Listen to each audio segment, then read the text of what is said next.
we're going to take action of stop planning and to start writing.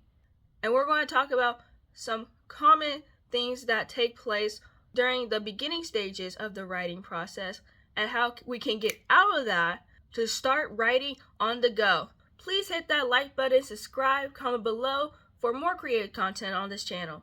So when you think of planning, you're usually thinking about outlining and what your story is going to have. And a lot of writers think of world building, and they believe that the world is the most important thing of the story and that they have to get right.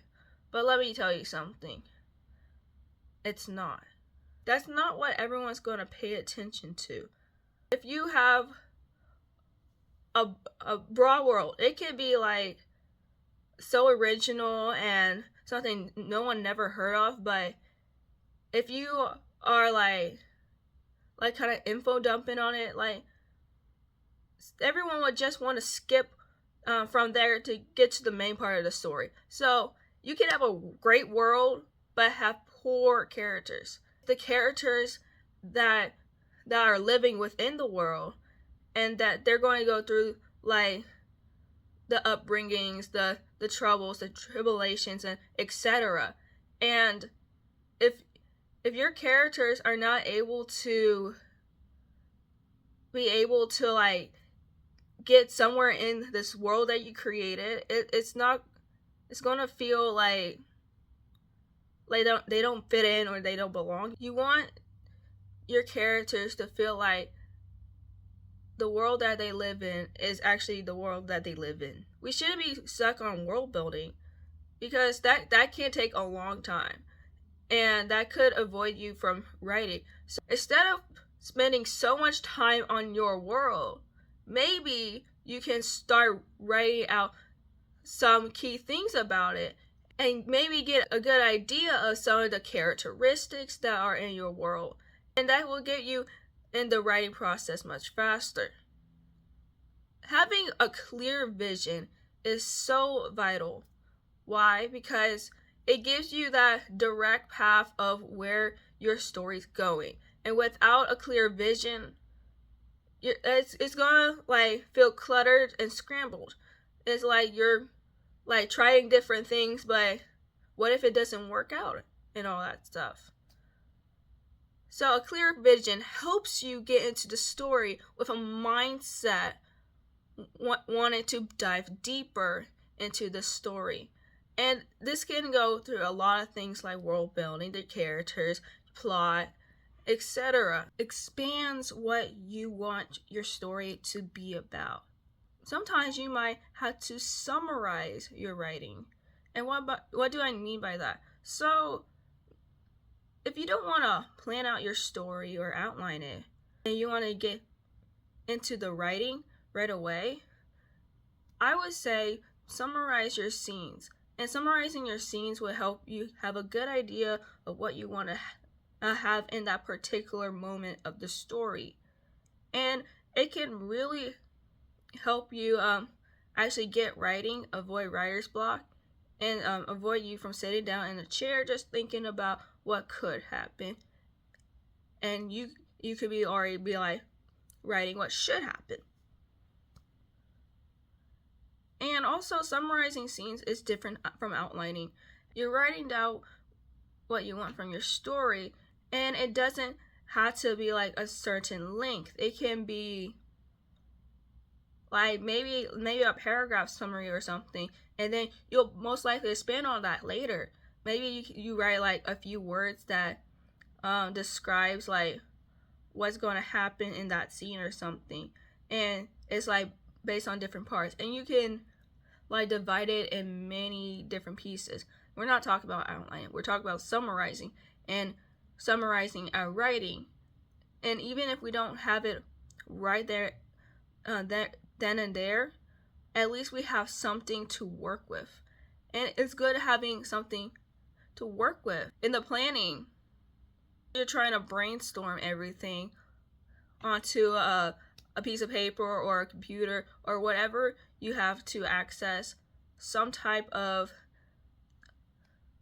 writing tool to to dump all your ideas on. And for some writers, planning can take a long time, and it could keep them from writing the story that they want.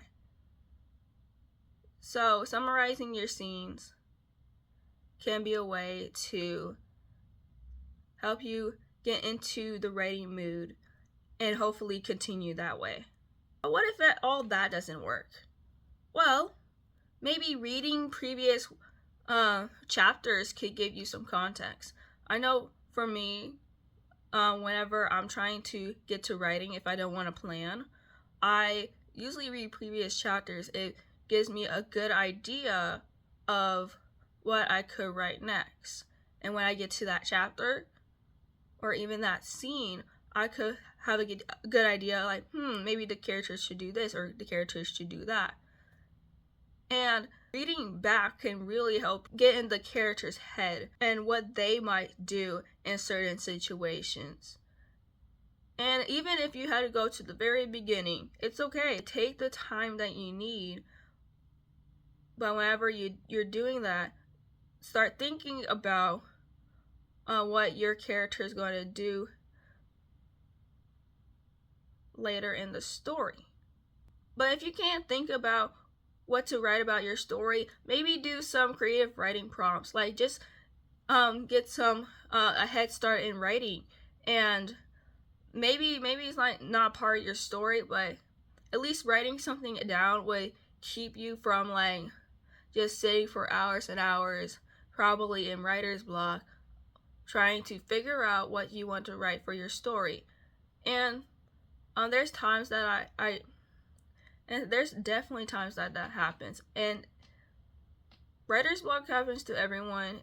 Like, there's going to be days that you're going to have a lot of words down on the paper, but there's also going to be days that you're not going to have as much. Being able to write something, even though it might not be the main story, it gives you that muscle memory of writing consistently. And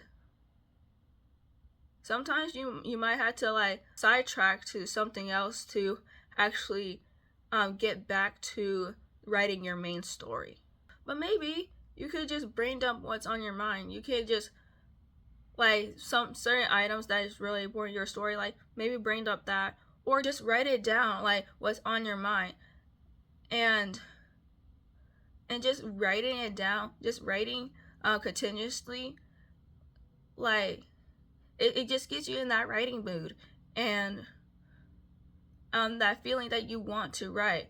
And no matter how hard writer's block or even the planning stage might avoid you from writing the story, you can overcome that.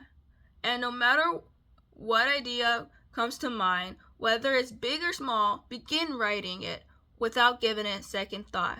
If you made it to the end of the video, comment what helps you get into the writing mood, or what motivates you to do something that you love. And thank you for watching Be Creative, and stay creative.